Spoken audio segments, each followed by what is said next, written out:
Hey, brave soul, it's your friend Chrystal Dawn. Today, we're talking about unschooling, a rare disorder called PANDAS, business, identity, intuition, and the power of storytelling. Welcome back to Her Brave Story podcast, where we have real conversations that spark courage, bring healing, and celebrate the brave in every woman, because women's stories matter. Today, I'm joined by Jennifer Grant, a professional writer, story consultant for film and documentary, and a story strategist who's helped grow online communities to over 1 million followers organically using one powerful tool, story. But what makes Jen's story unforgettable isn't her success. It's how she got there. If you're just joining us, thank you, brave soul. And if you're returning, welcome back. I'm your host, Chrystal Dawn, storyteller, saltwater mama, and women's empowerment coach. 6 years ago, I rebuilt my life from the ground up with a baby on my hip. Now I help women do the same, to reclaim their power with ease, soften into who they truly are, and create lives they love and deserve. If you've ever felt like you're living someone else's life, if you've ever had to fight for your child, your truth, or your sanity, when no one else believed in you, if you're craving a deeper sense of purpose and want to understand how your own story can guide the way, then this episode is for you. Jen shares what it's like to navigate her son's diagnosis with a rare disorder called PANDAS, and how that experience cracked her open, reconnected her to her intuition, and led her to a calling she didn't expect. You'll learn why storytelling is more than a marketing tool, it's a healing tool. And Jen shares powerful life hacks, including the power of deciding. Because when you learn to trust yourself, your whole life begins to change. This isn't just a story, it's your reminder that you have the power to choose, to pivot, and to begin again. Welcome, Jennifer. Thank you so much for being here. I appreciate you taking the time and energy to be with us today. Thank you for having me, Chrystal. I just got to say, I'm so excited about your podcast. I think that I keep calling it a mission because I do believe it's a mission to sharing women's brave stories. And I just feel super honored to be here with you. In particular, this is actually my first podcast as a professional story strategist. So it's it's a whole new incarnation. And I just feel like there couldn't be a better person for this to happen with. So thank you for having me. Yeah, so I'm a mother of 2 children and I am a storyteller and I love words. And my biggest passion is to help entrepreneurs to tell their story to their people in a way that connects with them and helps them create a life of abundance. Because I believe that we all can have a life of abundance, right? If we can just tap into who we are and why we're here and just find a way to speak about that. Yeah. So that's me. It's such an honor to have you on here, especially as you're among the very first women who are on Her Brave Story podcast. So it means a tremendous amount to me. Thank you. And here's to growing together. Yeah, I love it. And sharing and standing on the shoulders of our sisters, which is something that this podcast is really about. Sharing knowledge and sharing tools and tips and sharing some of the struggles, how we've gotten through them. As a mother, Jen, and as a storyteller, can you tell us a little bit about PANDAS and what that means and how that's impacted your life as a storyteller and as a mother and as a woman? I would love to tell people because not many people do know about PANDAS, and I feel like it's underdiagnosed. There's a lot of kids with it that are not getting the help they need. So just PANDAS, just to put context on the story, is that it's a condition where an infection that would be a normal childhood infection causes inflammation of the brain.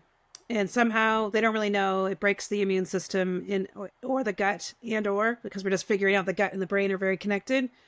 And so that causes every infection, exposure to a virus or strep or mold to inflame the brain. And the symptoms are OCD, rage, some suicidal ideation, Tourette's-like symptoms. And it can come up overnight. That's the strangest part. It's like you'll have a kid who goes to bed okay and they wake up not okay. So it's a very terrifying illness. It put a big pause on her life, which turned out to be the biggest gift of my life because it forced me to be fully present for another human being, right? To be fully present and to value myself as a person, not as a doer. Like we get caught in these loops of, like, I was a teacher at the time when he got sick. I'm a teacher. This is my career. This is what I do. And then he became so ill that I was no longer able to be in the classroom because he couldn't be anywhere. He was so strung out with anxiety that he couldn't be away from me. So I wasn't able to leave the house for months on end. So obviously couldn't do my job, had to give it up. In that sacred solitude space of just us trying to survive the storm, I had the chance to become who I am, to get in touch with spirit, to be I was like being planted in the darkness, right? That's that quote where they say, they plant you in the dark, they didn't know that you were a seed. That's it. Picture that. How does one get PANDAS, and is it something that is kind of undiagnosable? Mm-hmm. How did you go about finding that information? Because what I'm hearing is it was probably pretty hard to navigate something that is semi-invisible to others. Yes, and it's transient. So the kid, they'll have symptoms, and then once the brain inflammation goes down, the symptoms go away. And they have symptoms that it's like, they're just a bad kid and you're a bad parent. That's the message that we keep getting. So unless it's very severe, like obviously some kid, like the OCD and Tourette's, they do take you seriously then, right? But no one, I don't know. It's very controversial. It happened right after his MMR shot and everything spiraled down. He got sick at the same time, which may or may not have been triggered by that shot, and everything collapsed. And I never saw him again until he was 13. From 4 to 13, I didn't see my son. He was locked in. Oh my gosh. Yeah. I just got crazy human bumps. Yeah. From 4 to 13, I didn't see my son. Yeah. Poor guy. Yeah. During this time, from 4 to 13, I hear you say it brought something else. You found yourself, you had time to connect to source, you had time to reconnect to who you truly are and what you truly want. And at the same time, you're up against a wall trying to figure out this invisible thing that is obviously harming your son and is impacting your life so much. How did you do it? And what is something that really kept you steady in order to keep navigating the real challenge of what you're in? Good question. I think, gosh, what kept me steady was my absolute faith that he was in there. And I had to keep seeing him or he would be gone forever. It was that absolute faith. And maybe that comes from being a storyteller, right? Like the hero's journey and the hero's locked inside the cave and you can't give up. You got to try another way to get in. It was like that. I would spend those long hours telling stories to myself, telling stories to him. Like we read the whole Harry Potter series in the hospital and stories. It's interesting that I never actually considered that question until today that you asked that. No one's ever asked me that. I think that was the anchor to hold me back, to hold me in this place, to not panic. Yeah. Because I started to see his journey as the hero's journey. And I'm a character that's going to help him, right? I'm like maybe the wizard or the person that's like, no, the wizened old witch. I don't know what character I am, but something that's going to be someone on the way that helps him. Because certainly not the only one, because he had so many people that he was blessed with saving his life. I think they saved his life. So, yeah. Well, you're certainly not the old witch, but the witches, as we know, were just women who had medicine to share, and they were banned for sharing it in many cases. And you have deep medicine to share. And I love that you've come to this place where you're recognizing that stories are so powerful and they have been the medicine in your own life. And that's how you're sharing this forward. And PANDAS is something that not only many of us don't know about, it's also impacted your life so significantly, and also your son. How old is your son now? He's about to turn 15 tomorrow. Yeah. Wow. So 2 years of you having your son back after fully back. Yeah. This almost decade-long absence of who you know him to be. Yes. And where I would see glimpses where he would surface and then he'd be pulled back under. Yes. It's been 2 years of like having him. Wow. Amazing. Yeah. Wow. Yeah. And I can see the happiness in your face and just the ease that comes from knowing your baby's okay. Yeah. Massive. Yes. Yeah. Yeah. There's no way to state that joy. Well, what a blessing. I'm so grateful to hear that you had the persistence to support him as well through something that he might not have come back from if he didn't have the right support, and someone Yeah. who really saw through that period of time with him and had the strength to carry on even though things were really, I can imagine, really hard. Hmm. Thank you for that. Yeah. But it's been a good, like, it's been a blessing, right? It's always everything for a reason. And yeah. Everything for a reason, and in seasons. And as we speak about this, of course, this is her Brave Story podcast. Would you consider this time in your life when you went through this period in it's ongoing. I understand it's unfolding as our stories are unfolding. Can you tell us what the bravest decision that you've had to make in your life that's led to where you are today Hmm. was? I think the bravest thing. So, like, my mind's trying to equate it with the hardest thing, right? So I'm just like searching to see, is it the bravest thing? It's because they're different, right? Yeah. The bravest thing I think I ever did was go all in on myself to say, I believe in me. So it goes back to, and this is the blessing of my son's illness, where people told me I was a bad mom, where people told me he was mentally ill and they want to put him in like 6 years old into a psych ward for 90 days to try all these medicines on him. Like all the times I had to say no. And people would stand, the professionals would say, you are harming your son. We might take him away from you. And I said no.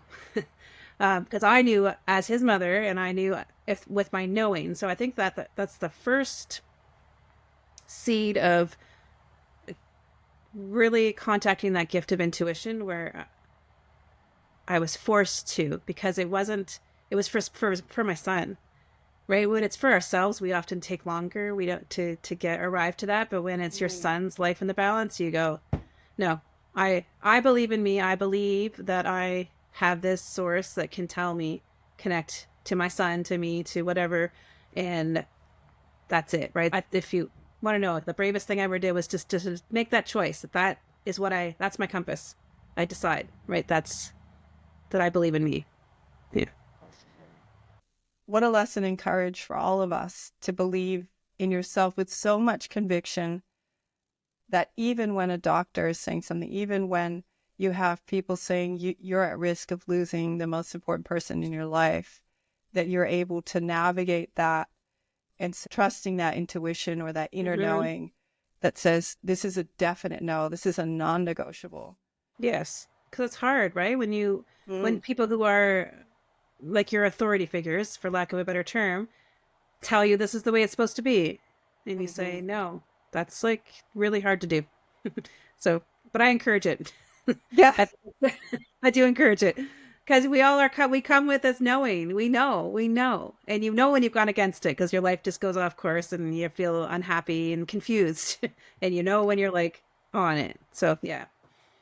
Ooh, that was good too. You know when you're off because you kind of derailed and Yeah, like, nothing works. It all feels terrible. You like don't want to get up in the morning. Everything feels like you're walking through like quicksand, right? You're like can't even lift my feet. That's when you know I've gone off course. I gotta get back. What should I do, right?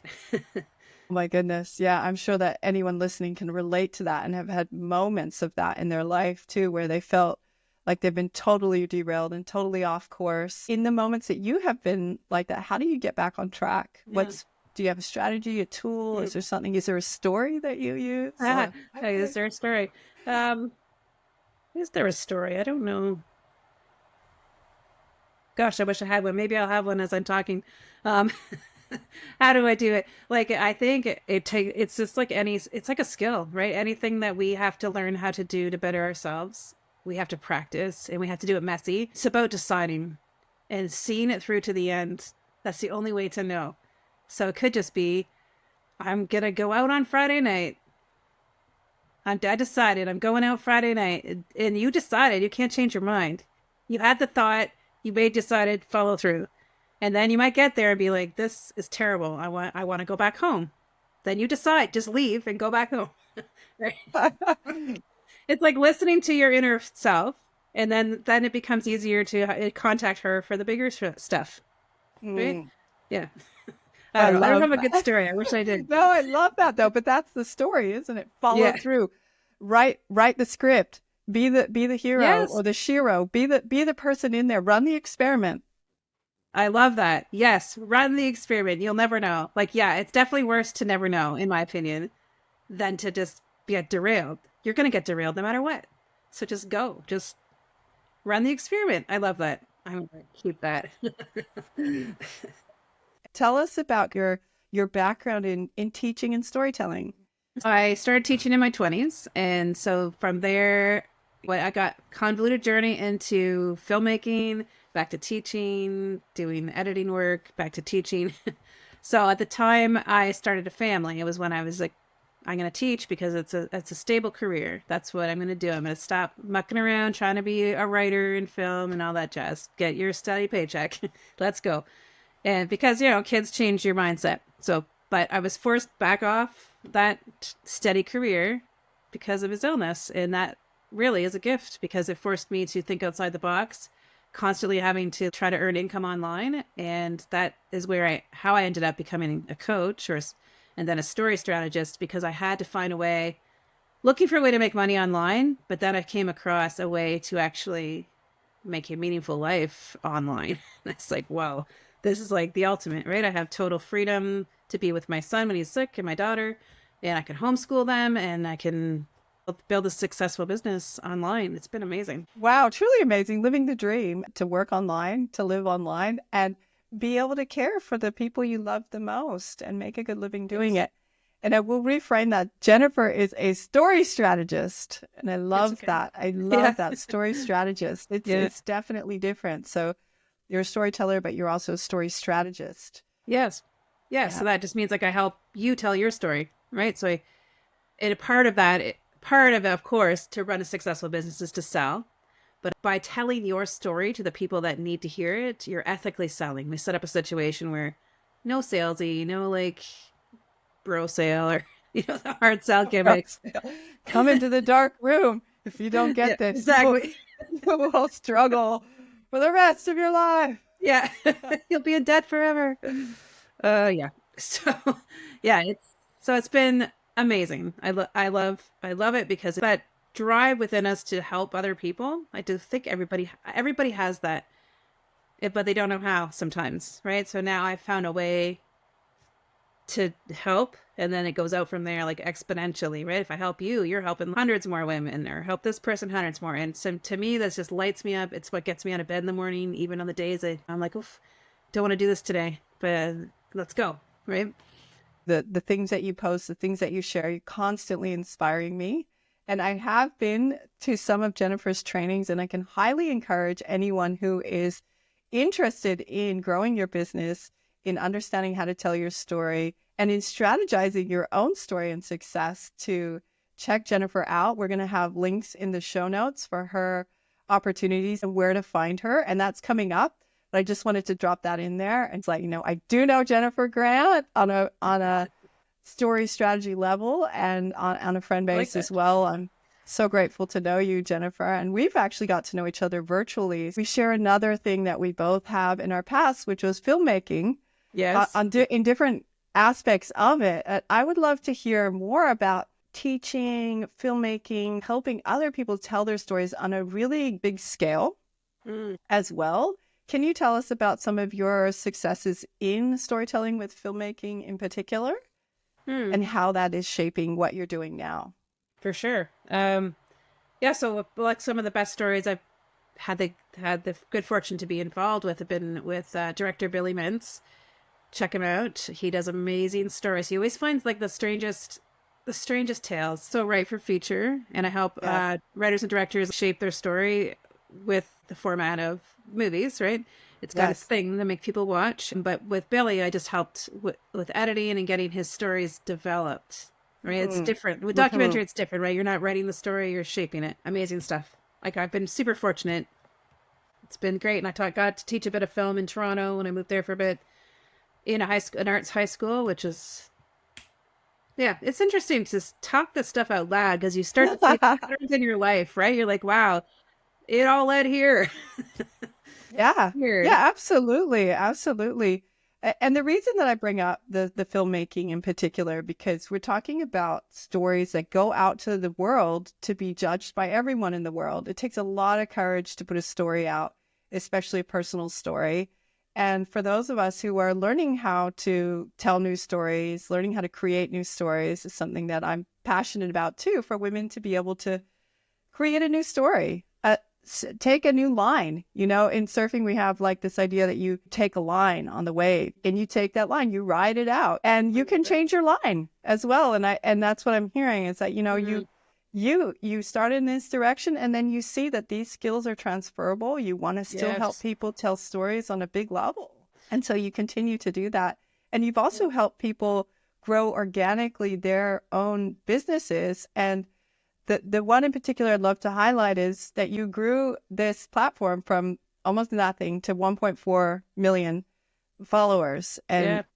and engagement in there, not just followers and likes. And this is before there's probably paid advertising using things that are bringing people in that aren't even real Well, we weren't people. allowed to advertise because it was cannabis, medical Okay. cannabis. Not that there's anything Yeah. wrong with cannabis. I just want to put that qualifier in.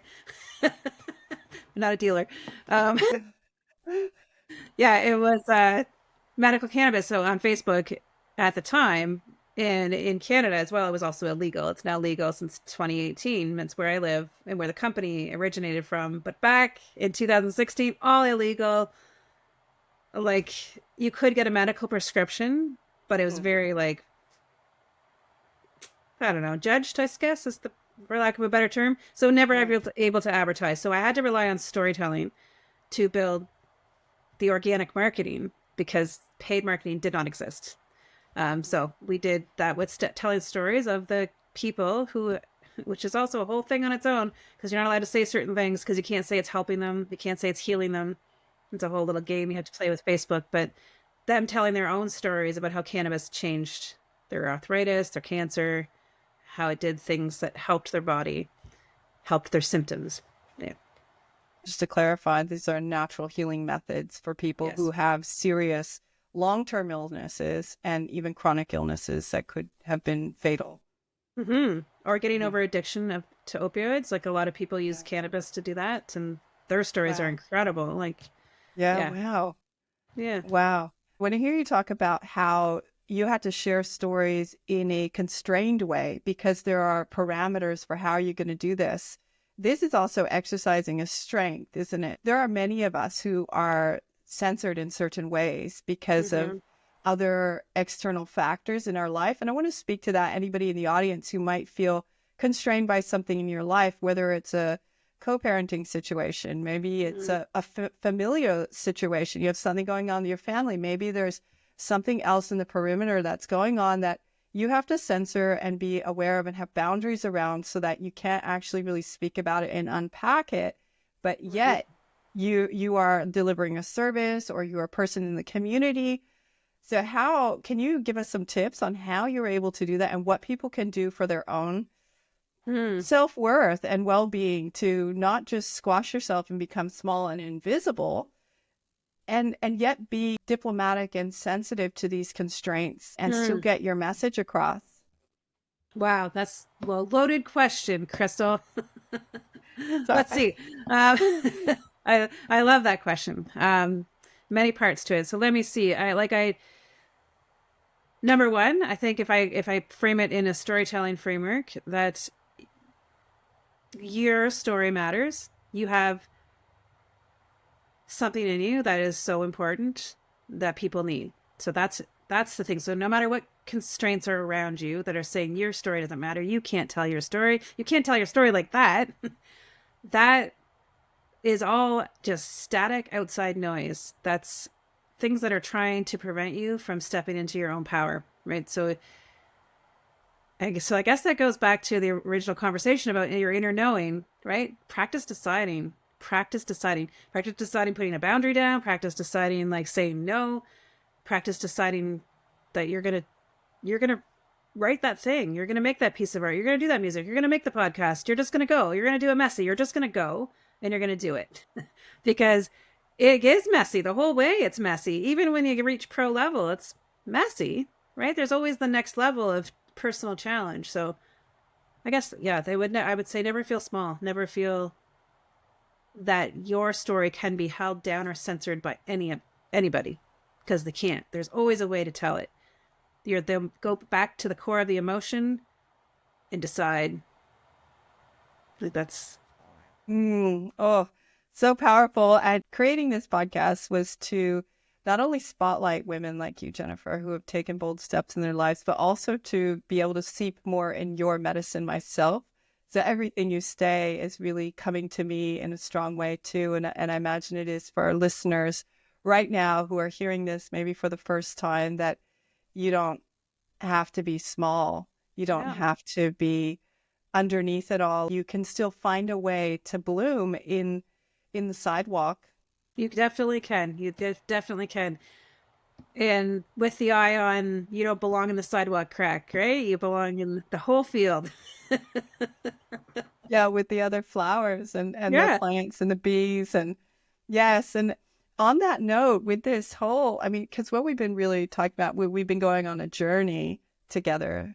And where you are now is not where you were when you started. And can you tell us about what you're working on now, what your Story Alchemy Academy is, and what it's about?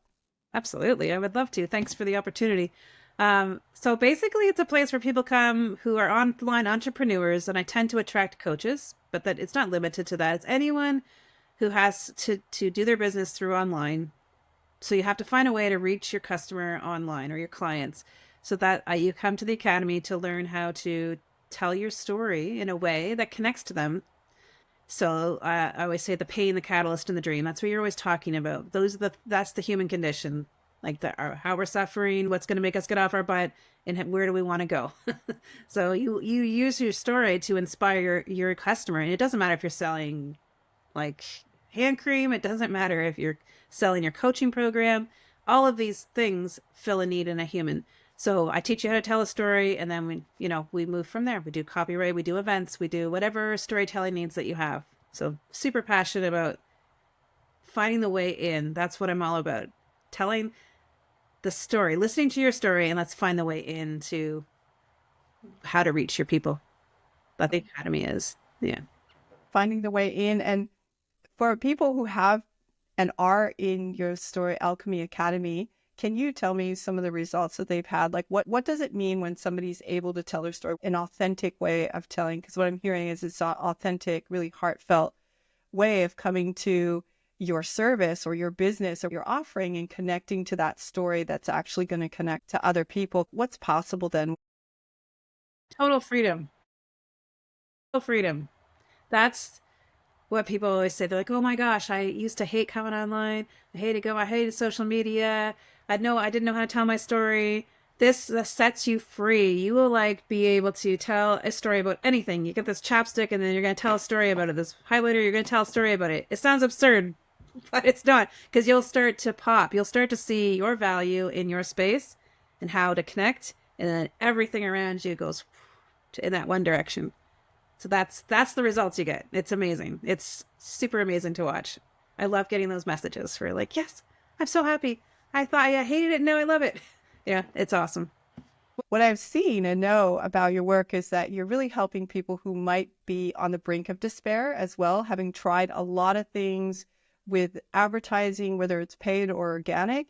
And just, I love this thing you say, you like throwing spaghetti at the wall. You're trying all these things, but it's really not getting any traction. And maybe you're up at night working on it and you're Yeah. taking time from your family, you're all this stuff, and yet seeing no results. So what you're saying is that people are getting results from this and actually building businesses that thrive. Yeah, and helping you thrive, because it's not about working hard. You could work hard at the wrong thing for the rest of your life, like 20 hours a day, right? It's about yeah, and you'll still have the same frustration. It's about working less and finding the flow.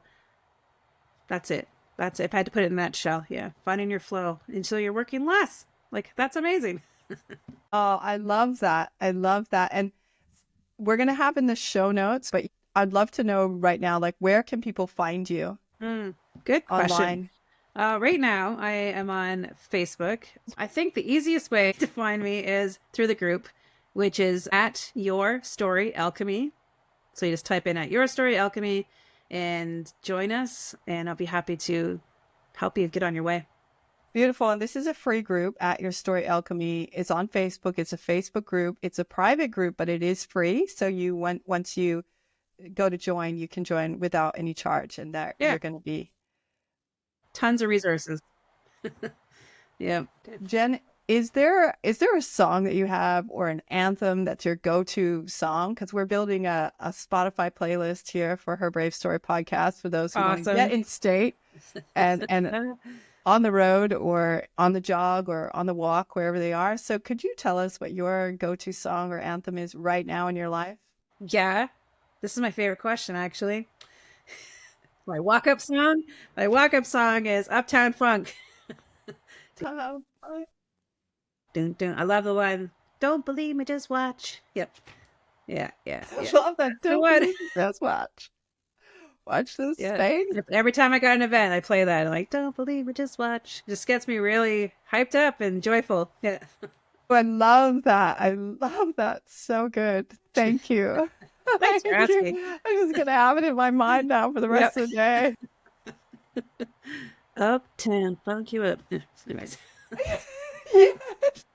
So during this period of time, Jen, where you have a decade between when your son is diagnosed with PANDAS or Mhm. when you know that he has something different going on and you discover that it is something called PANDAS, because I imagine there's a journey even just within that. For sure. And from that moment till now, even, how have you cared for him? Because I understand he hasn't gone to a traditional school. But what have you Mhm. done instead? Hmm. Wow. Yeah, so he did actually start traditional school and had some amazing teachers, a really amazing EAs because he couldn't function without individual assistance. But it wasn't working for him because of the germ exposure constant. He just was flaring, running around, nothing was happening. I won't get into that, I guess, because that's his story. But it was actually the pandemic. This was the blessing of the pandemic. Both my kids were out of school Mm, and he got well for the first time because he didn't have any sickness exposure for all those months. And I was like, oh my gosh, is this a thing? Like, because we're always told they'll keep being exposed is a good thing, right? So his immune yeah. system needs to learn. But having the isolation was the best thing for him. And for the first time in, like, I guess, when was that? 2020. So 8 years ago. So whatever that math is, however many years in, that was the first time I got him back. And like a miracle. So I decided we're not going back. Neither of my children were going back, which was a difficult decision for Ella because that's my daughter because she enjoyed school, but it was a family Mm-hmm. decision that we had to make. And so I went into an unschooling program. So I highly recommend it. I love it. Like it has so much flexibility and people hear unschooling and they hear not schooling. Right? Yeah, that's what I thought of. And that's not the case. Uh, oh gosh, I'm gonna go. I don't know how much on a rant we're gonna go on this one, but basically, in society, we're told do this, do this, do this, and it never has it been more true in this period of time that we are on the wrong track. That our children are going through this it's just institutionalized system, and they're ending up not successful. They're not getting jobs. They're feeling depressed. They're being bullied. They're all these things. They're crumbling, right? So pulling them out and allowing them to thrive. And I know not every mom can make this decision, so I feel super lucky to be blessed with the circumstances that allowed me to do that. Unschooling, it's an alternative way to teach based on your child's interests. That's all. It's not Mm, schooling, right? It is mm, schooling your child based on what they like. With mm. the track of their life's going to work out as it unfolds. Right? That's the Yes. gift of unschooling. Instead of trying to meet the metrics of where you're supposed to be at 10, where you're supposed to be at 11. Yeah, so unschooling felt right for you and your son and your daughter after COVID. And COVID opened up all this space for you to make new decisions and have that period of isolation actually brought gifts. It did. Yeah, of course. It was very difficult, right? I think we all struggled. not really happy about it, but it did bring the gift of healing to my family. Mm. And it gave, and again, another piece of awareness, right? Oh, he's going to get better if we just isolate for a bit. So Mm. that's what happened. That's the medicine we needed, was like to stop assaulting his immune system for a little bit, you know? Yeah. To give yourself a break. All of us could take from that a lesson in sometimes we do need to isolate. Sometimes we need to pull back from everything and see what stimuluses are affecting us in a Yeah. negative way. I love that, Chrystal. That's exactly it. I love that. The way you put that. Because that's the lesson of life. Like that, do you know when to pull back and examine the stimulus that are like actually poking you in the wrong direction? Or, you know, yeah, amazing. I love that frame. Yeah. Well, I love that you had the courage to try something new as well, and you were recognizing the signs. And I suppose that's a learned thing too. Is over time we start to recognize signs that are happening, and we may not read them at first, and then later we say, "Oh yeah, that was a sign. that Definitely. was a red light. What Yeah, the why did I heck?" say that? And that's the thing of like what you said. What did you say? You're to do the experiment, run the experiment, right? As you run the experiment, you'll get better at seeing like the red light way Hmm. down there. You don't have to run it anymore. Yeah. Then no more car crashes. No more hospital visits. You're good now. Yep, You just stop absolutely. there. Yep, I love that. Yeah, and I love that you bring up COVID as well. I'll just share that there have been other women who've come on the podcast who said that COVID was pivotal moment, a pivotal Mm, moment for them. Vicky, in particular, another woman who was an educator, early childhood educator, she mm. was pushed to take a new direction because of some of the mandates that came in here in Australia in particular. And from that was born her business. So I love to Amazing. hear this, that COVID totally shaped how you're approaching your life and inevitably the path that you've chosen in that, because unschooling requires, and any kind of homeschooling requires, the presence of at least one guardian. Definitely. Yes, you can't just leave them to their own devices. It doesn't go well. I've tried it. I've actually tried that style of unschooling, and it's true. They do nothing. So Yeah. are you saying that because this is interesting too, do we do nothing if we're left to do nothing? Mm, Do we need direction? And in no, that's a good particular, question. in That's a good particular with question. storytelling and business, do we Yeah. need to have a little bit of direction and accountability to get stuff done? Or could we just fiddle away in the background? No, What could do you, we? Yeah. So that's an interesting question, because you know what comes to mind is I was worried that they're doing nothing. They're doing their thing. They're like doing Play-Doh. They're doing video games. They're doing games with each other. They're doing stuff. They're not like laying in their bed doing nothing, but they're not doing the something that society says is productive. So that's an interesting question. How far do we have to go to fit in the molds? I don't know. This is a whole different topic, but I think the way you set that up, yeah, it is. You're always doing something. hmm, Do you need someone else to hold you accountable? No, you don't. hmm, You choose that, right? You choose. It's some of us are meant, I believe, to like, we're floaters. We can't fit in that mold. It doesn't make us happy, right? So having accountability, everyone goes, you got to be accountable. You gotta have someone hold you accountable. How happy does that make you? How creative does that make you? Like hmm. misery, right? So some people are floaters, some people are not. We have to restructure society is the moral of the story. Or become a floater. Right, just embrace your floatiness. Yes.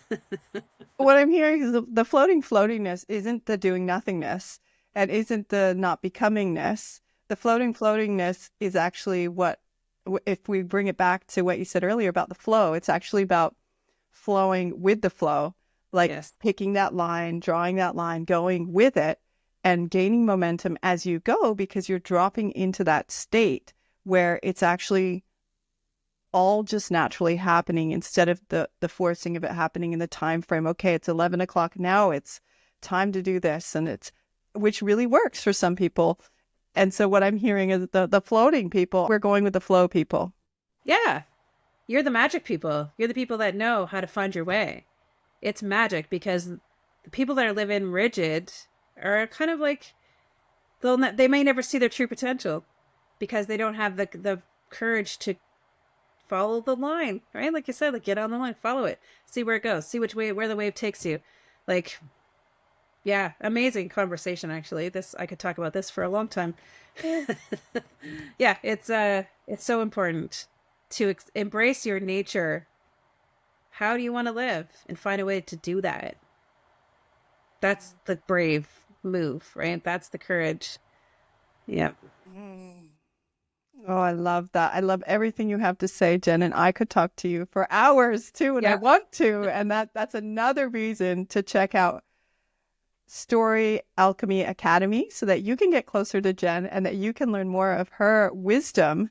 And she is a wizard on the algorithm too, and all those kind of scientific-y things that some of us who are in business or who are working to get our stories out there may not know how to use very well. She is a genius at that and has so much experience to bring and a wealth of knowledge, as you can see in her presence and in her heartfelt and heartful approach to life. So thank you so much, Jen, for spending time with us today on her Brave Story podcast. I sincerely appreciate you. I appreciate you. The time and energy that you've taken here. And is there anything else you'd like to share? Any last words for our listeners today? The last words I would say, just be more like a floater. Actually, I find that super inspiring. That's what I'm walking away with from this talk. Is to be a floater. And if you are struggling, that's my specialty actually, is helping the floaters. This is why I have I think that's why we have an affinity for each other. Yeah. I'm sorry, I just had to laugh.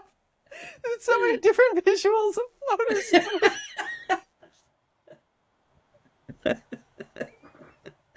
100%. That's a visual person. Oh my gosh. Yeah, I got the visual. I just caught it, actually. God, it's funny.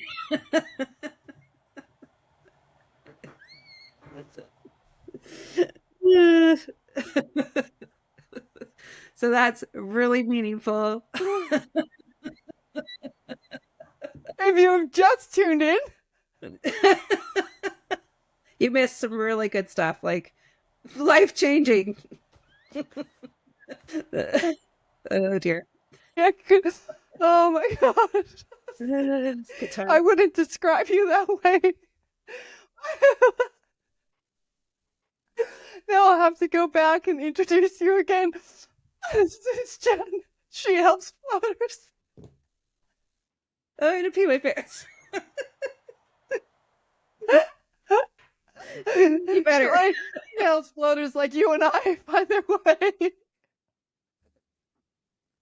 you're a floater, you've come to the right podcast today. Oh my God, I needed to laugh like that. Me too. I should keep some of that. That's gold. I'm definitely keeping some. And you know what? I'm so grateful because there has to be some joy. That's awesome. Well, we got the joy today. Oh no. Okay, stop. Thank you. I don't want to cut you because there is something important you're going to say in there. Is that you? I don't think there was. I was reaching. I was like, final words. You didn't prep me for that.